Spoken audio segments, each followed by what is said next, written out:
guys, what is up? Welcome to the video sama gue Joe dan Merci. The Wife. So di video kali ini karena kemarin kita mau bangun dari that sounds so wrong. We wanna build off dari video kemarin. Jadi kemarin kita bicara tentang gimana kita ketemu. Di video kali ini kita mau bicarain tentang lamaran kita, proses pacaran kita, berapa lama habis itu lamaran, dan juga married kita di tahun ini, di tahun COVID-19, right? And yeah. Actually, I'm hungry. That's why you can't. Your brain isn't working. Okay. So do you have anything that we can make? Let's make something. Alright, let's go.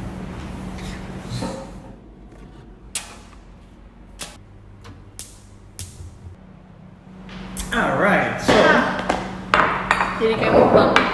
mukbang. You wanna show them? You wanna show? Oke, jadi kita ada makanan avocado. Kita di sini ada avocado. Habis itu ada salsa. Guacamole, salsa. Habis itu ada Ini leftover tortilla chips yang kita bikin, terus kita potong jadi segitiga. Jadi nachos. itu Homemade. ide. Everything's homemade. Itu ide dari gua karena Baik. waktu gua kecil gua sering banget sama orang bule, tinggal sama bule dikasih kayak ginian. So it's very very nice. So let's try it. How does it taste like? Crispy banget, dan ini guys bake. Oke? Kalau bake itu berarti kalorinya oil. dikit, nggak ada minyak, nggak ada minyak sama sekali. Cuman taruh, cuman taruh di pan, habis itu kita makan. Oh, on the go guacamole. Oke, sambil ngobrol aja. Wow, good job, very good.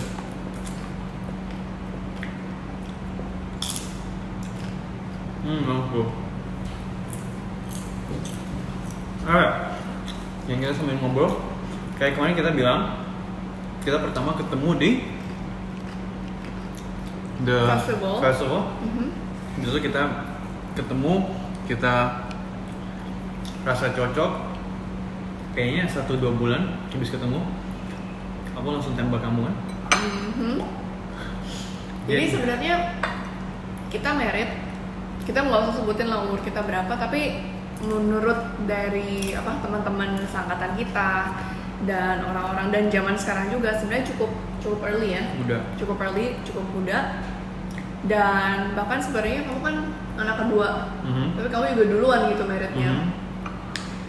Dan I think that raise some question juga sebenarnya, kenapa kayak kok cepat dan kok bisa yakin gitu. Jadi What made you so sure though, emang? yang made me so sure itu sebenarnya dari pas pacarannya, yang buat gue yakin banget she's the one. Karena kalau misalnya buka kartu dikit, gue dulu itu ada 2 mantan. Jadi 2 mantan ketemunya di Jakarta. Habis itu pas satu di both actually pas kuliah. Dan di situ tuh ya gue belajar aja tentang relationship. Relationship maksudnya gimana hidup sama orang lain kan, maksudnya hidup. Terus sama waktu kita pacaran itu rasanya jauh lebih beda. Maksudnya nggak ada apa ya, dulu itu nggak ada koneksi yang kita ada share. Misalnya passion gue di mana, dia punya passion somewhere else. Kalau yang kita ada itu passion kita di mana itu sama persis kayak 11-12. Mungkin satu common thing tapi kayak branch out gitu, kayak misalnya veganism kan, plant based lifestyle, itu one common thing. Tapi I do focus on fitness, you focus on guac, right? On food. Jadi sebenarnya jadi itu yang membuat apa ya, membuat gua rasa ini udah benar, udah pasti. Dan setiap kali kita bicara pun nggak ada baper-baperan. Itu yang kadang banyak cowok nggak suka, karena kita misalnya bicara tentang masa lalu kan, oh dulu waktu sama mantan makan gini, langsung tiba-tiba ceweknya baperan, kayak why? Kita cuman bicara masa lalu. Dan kalau misalnya kita bicara sama temen, kayak temen hidup, you would say that kayak mantan gue tuh kemarin kayak gini loh, kayak kita dulu makanya gitu. And kalau sebagai teman kamu pasti oke aja, ya kan? And that's what I look for. kayaknya menurut aku it's more about open communication. Kalau misalnya kita kayak merasa kayak walking on eggshells gitu ya. Jadi kayak mungkin Jadi takut itu kayak satu prevent- rusak gitu ya. Kita takut saling takut menyakiti, makanya jadi justru kita nggak komunikasiin semuanya. Dan itu yang bikin apa ya, mungkin, tapi sebenarnya I think kita berdua pasti punya masa lalu kan, punya past relationship, and we can't take that away from each other. Nggak bisa. Dan itu pun yang sebenarnya juga buat kita belajar dan bikin kita juga jadi orang yang seperti diri kita saat ini. Mungkin kalau misalnya kamu tanpa relationship kamu, aku tanpa relationship, my past relationship, dan pernah dekat sama siapapun dulu, mungkin aku nggak akan jadi orang yang sekarang ini yang bisa cocok sama kamu. Dan menurut aku juga kamu sebaliknya juga kayak gitu. So I think what we can take from that itu sebenarnya pelajaran-pelajarannya banyak banget. Jadi kita juga lebih belajar tentang diri kita sendiri, apa yang kita look for in a relationship. Dan kebetulan pas ketemu kamu, nggak tahu kenapa it was like so easy, as if kita udah pernah ketemu sebelumnya.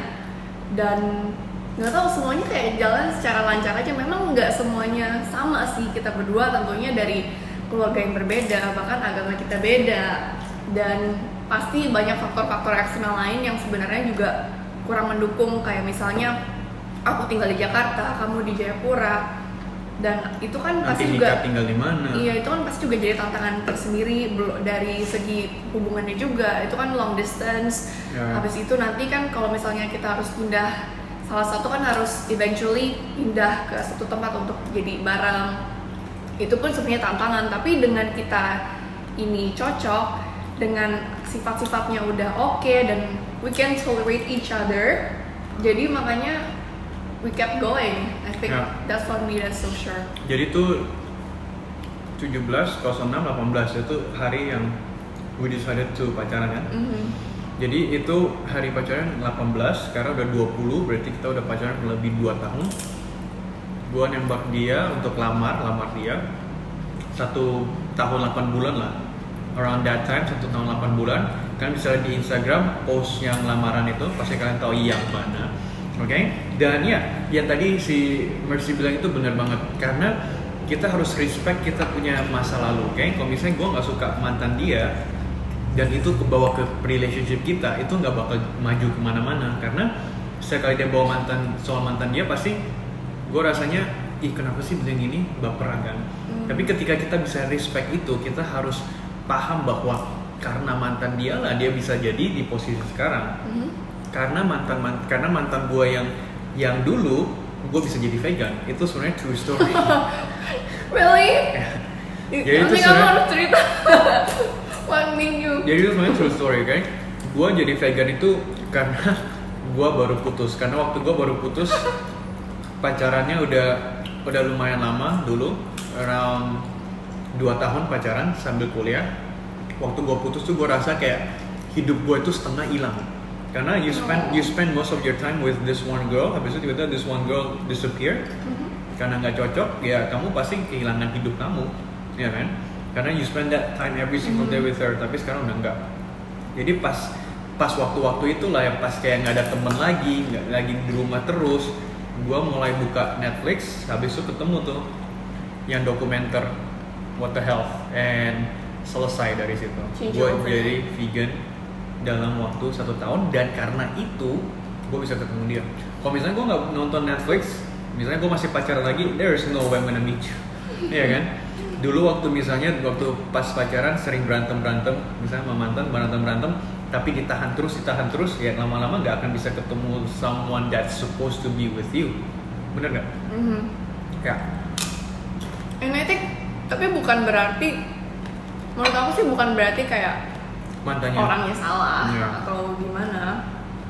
Dan itu hal yang paling penting yang kita bisa bicara di another video, bahwa kita nggak bisa nyalain mantan kita, karena sebenarnya itu yang rusakin relationship kalian itu bukan dia, tapi kita berdua. Karena relationship is 2 people, right? Jadi bukan satu orang doang yang rusakin, tapi kalian berdua in some ways.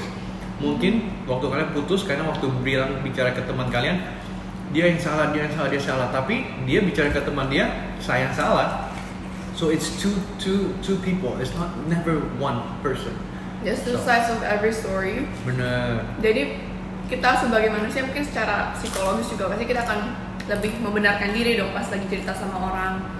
Jadi makanya itu kayak disregard the other party. Padahal sebenarnya mungkin bukan berarti orang itu salah atau orang itu toxic atau apa gitu, cuman the dynamic itself ini aku alamin sih sebenarnya. It's like a cycle, kayak siklus yang nggak akan pernah berhenti gitu. Kayak satu orang melakukan sesuatu, terus kita merasa kita juga berhak untuk melakukan sesuatu itu.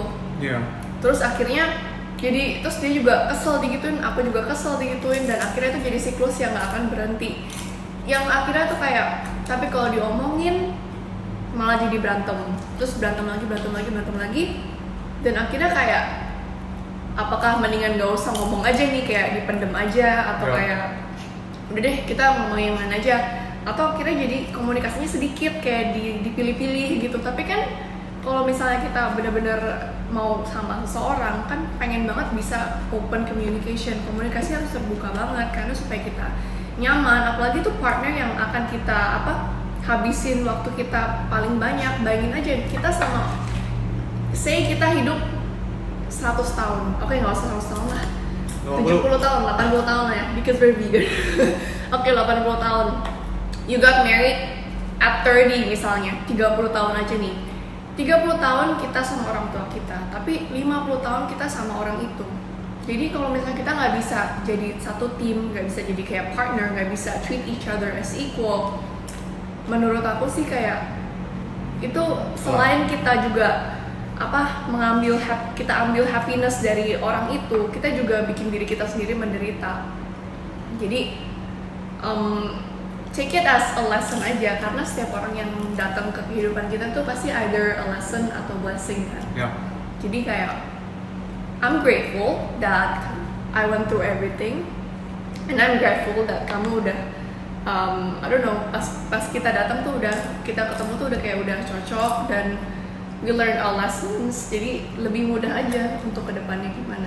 Dan itu 2 tahun kita nyari itu, dan juga di 2 tahun juga pas kita kayak fun fact aja, yang kenapa gua mau langsung lamar dia itu di dalam 2 tahun itu sebenarnya di dalam pacaran kita, relationship kita jarang banget berantem. We argue sometimes. Ya argue, tapi bukan masalahnya argue not because of our relationship, kayak kamu gini enggak. We argue because of outside stuff, challenges yang impact ke our relationship. Jadi bukan karena kayak you chill sama you know what I mean? Jadi kita jarang banget argue tentang itu, tapi kita argue malah tentang hal-hal kayak misalnya dari keluarga mau ini, habis itu keluarga satu nggak mau ini, misalnya gitu-gitulah. Itu yang bikin kita yang argue, karena kita sendiri ada di raise dengan pola pikir yang berbeda, jadi otomatis kita argue. Tapi untuk cut the story short, kita ada mau tunjukin kalian little clip ya. Jadi pertama yang kita post itu waktu di Bali, itu ada little clip, kalian bisa lihat di Instagram, nanti gue tunjukin di screen tengah sini. Jadi itu kita di Bali, gue surprisein dia dengan lamaran juga. Tapi pertama gue surprisein dia dengan keadaan gue my being di Bali. Gue surprisein dia, habis itu gue pura-pura bilang sama dia kita mau photoshoot di pantai, ya kan? Di pantai di rumah. Terus ada fotografer datang dan dia bikin video aja, dan dia sebenarnya you have no clue. Dia nggak tahu, dia kayak ya udah whatever, just shoot, karena kita juga suka shoot foto-foto gitu kan. Aku suka foto-foto. Ya. Dari dulu aku suka foto-foto, dari dulu aku udah bilang kayak kita foto bareng yuk, bagus sih kalau bisa outdoor, apalagi kalau lagi di pantai. Jadi aku pikir berarti udah disediain, maksudnya udah ada fotografer, tapi kayak teman atau apa gitu. Shout out untuk Dina Rastika, bagus banget kerjaannya. Ya, jadi itu kita bikin itu, habis itu pas di sana udah cekcok sama si Dina juga. Jadi pas di pantai, kalian lihat di klipnya, itu langsung gue tembak, gue lamar, udah nggak tembak lagi. And yeah, the rest is history. Jadi kalian bisa lihat di Instagram itu paling banyak banget, maksudnya engagementnya paling banyak banget, dan si Dinar pun kaget karena video itu yang paling terkenal. Jadi dia malah posting promote video kita, ya kan? Karena orang bingung kayak why is this so terkenal. Dan itu sebenarnya salah satu momen yang dimana memperyakin lagi kayak this is we are supposed to be together gitu. Dan juga ada suatu ketika dimana kita travel yang 1000 guru, habis itu ada orang bilang kalian kakak ade ya, kita kayak no. Gitu betul. Habis itu dia post di story dia, habis itu orang followernya malah bilang iya mirip banget kan. Cece meme apa? I don't think they look Koko alike. meme ya, Koko Do we meme. look like? Screenshot. Hah? Begitu. So, we're gonna show you the little clip right now. Dan klip ini sebenarnya nggak ada di Instagram, nggak ada di mana-mana karena ini gue edit sedikit sama si Dinar. Jadi kalian bisa check it out and see what you think. It's hard to be alone.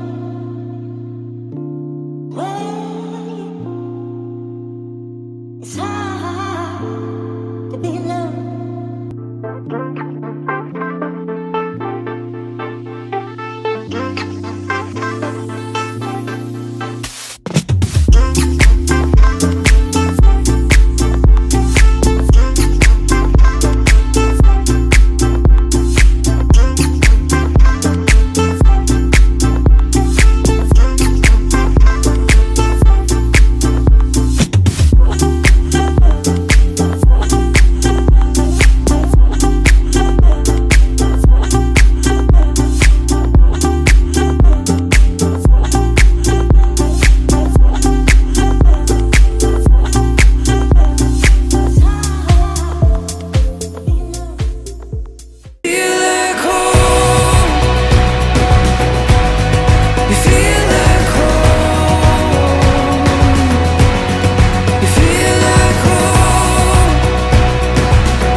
You feel like home. You feel like home. You feel like home. Alright guys, jadi itu tadi video singkatnya 1 menitan dan itu just a new take dan gue paling suka endingnya. Nggak tahu dia pernah, have you seen the video? Kayaknya belum pernah juga. Yang lamaran. Yang I edit kayaknya belum. Oh, belum. Ya jadi itu kayak gitu. Dan sekarang kita mau talk about habis lamaran itu apa, right? So we just gonna get it done in one video. Dan maybe in the future kita nanti bicara dikit-dikit tapi we just wanna say it out there, right? So habis lamaran itu lamaran kapan sih? November ya? September. Oke. Gonna get grilled with that. Jadi lamaran September, habis itu kita langsung udah set a date. Kita pertama set a date untuk married kapan? Pokoknya kita ketemu orang tua, ketemu sekali lagi dulu deh kalau nggak salah. Orang tua ketemu dulu, terus datang ke rumahku, kita bicarain, ada sedikit kayak disagreement juga pasti ada lah namanya kayak marrying is not just two people tapi kayak marrying two families. Makanya ada kayak kayak bagusan gini, bagusan ini, agak sedikit ya, tapi akhirnya settle, kita mau Yeah, no shit. terus akhirnya shut up. Jadi kita sebenarnya maunya tahapannya gini, holy matrimony, pemberkatan, terus photoshoot, pre-wedding photoshoot supaya ini bisa dipajang pas di receptionnya, wedding reception, baru wedding reception. Habis itu pas Februari kemudian mulai ada isu-isu Corona udah banyak di negara-negara tetangga. tapi belum masuk ke Indonesia. Jadi kita masih kayak yaudah tetap jalanin dulu aja. Terus wedding organizer juga bilang yaudah kita langsung planning semuanya aja karena ini udah lumayan deket ya, Juni soalnya, karena kita receptionnya Juni. Terus April itu harusnya holy matrimony-nya. Yep. April tadi maunya, April atau Maret gitu. Akhirnya malah dimajuin pemberkatannya karena kita mau Aprilnya supaya untuk photoshoot. Yep. Nah habis itu yaudah nih kita jalanin ke pemberkatannya, lancar. Besokannya diumumin corona ini udah diumumkan sebagai pandemi, udah resmi sebagai pandemi. Dan akhirnya langsung deh setelah hari itu besokannya banyak banget restriksi, kayak nggak bisa lockdown dulu. Kita kan sempat lockdown kan, semi lockdown sih sebenarnya, kayak orang-orang juga mulai takutnya tuh peaknya tuh pas di saat-saat itulah. nggak mau keluar-keluar, bener-bener jalanan sepi, terus toko-toko tutup, mall juga udah mulai tutup.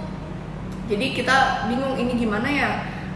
Juni udah acaranya, terus kita mau photoshoot juga, tadi kita mau keluar negeri kan untuk photoshootnya, nggak ada travel restriction juga, jadi kita nggak bisa travel ke luar negeri. Terus akhirnya untungnya si pemberkatannya itu udah jalan, jadi meskipun si photoshootnya ini belum dan receptionnya belum, tapi kita udah at least we got married first. Dan akhirnya kita tunda ke depannya. Jadi itu tantangan sih sebenarnya. Dan itu beruntung banget kita get married dan semua yang keluarga dekat itu hadir kan pas di Maret itu. Jadi beruntung banget dan kita udah selesai itu. Jadi sekarang nunggu ini aja situasi ke depan. Misalnya kalau aman, baru kita langsung ke kita punya vow renewal. Karena sebenarnya weddingnya udah selesai, jadi kita punya acara, kita tinggal fokus ke itu aja, right? Ya maybe kita nanti show ini ya, some pictures di sini nanti untuk kalian. Boleh. Atau misalnya video pendek juga. So kurang lebih tentang apa ya? Perjalanan kita dari dan lamaran sampai ya. Alright, jadi itu aja untuk video kali ini. Tadi sempat baterainya mati, jadi kita harus retake this part. Okay guys, jadi sedikit tentang backward. Kita udah terakhir kali kita akan bikin video seperti ini. Kita duduk berdua kayak gini karena mulai minggu depan kita lebih mau aktif lagi dan dia banyak hal yang harus dia bikin. Dan gue juga ada fokus ke some stuff kayak misalnya gym stuff. Jadi gue mau share itu. Jadi kita bakal bawa video ini dalam vlog style. Dan nanti kita tunjukin kayak misalnya dia belanja di mana di Jayapura. Apakah semua barang mahal, right? So we're gonna show you guys di situ, dan kalau misalnya kalian tertarik, kita hanya minta kalian subscribe to the channel, like the video, share it to teman-teman kalian. Komen juga kalau misalnya kalian rasa ini membantu, karena supaya kita tahu kedepannya bikin konten seperti apa yang bisa lebih bantu kalian. Okay? So expect a big video about our vision ke depan dan ya apa yang lagi kita bangun, karena September something big is coming. So yeah, thank you guys for watching this video and we'll see you guys on the next one.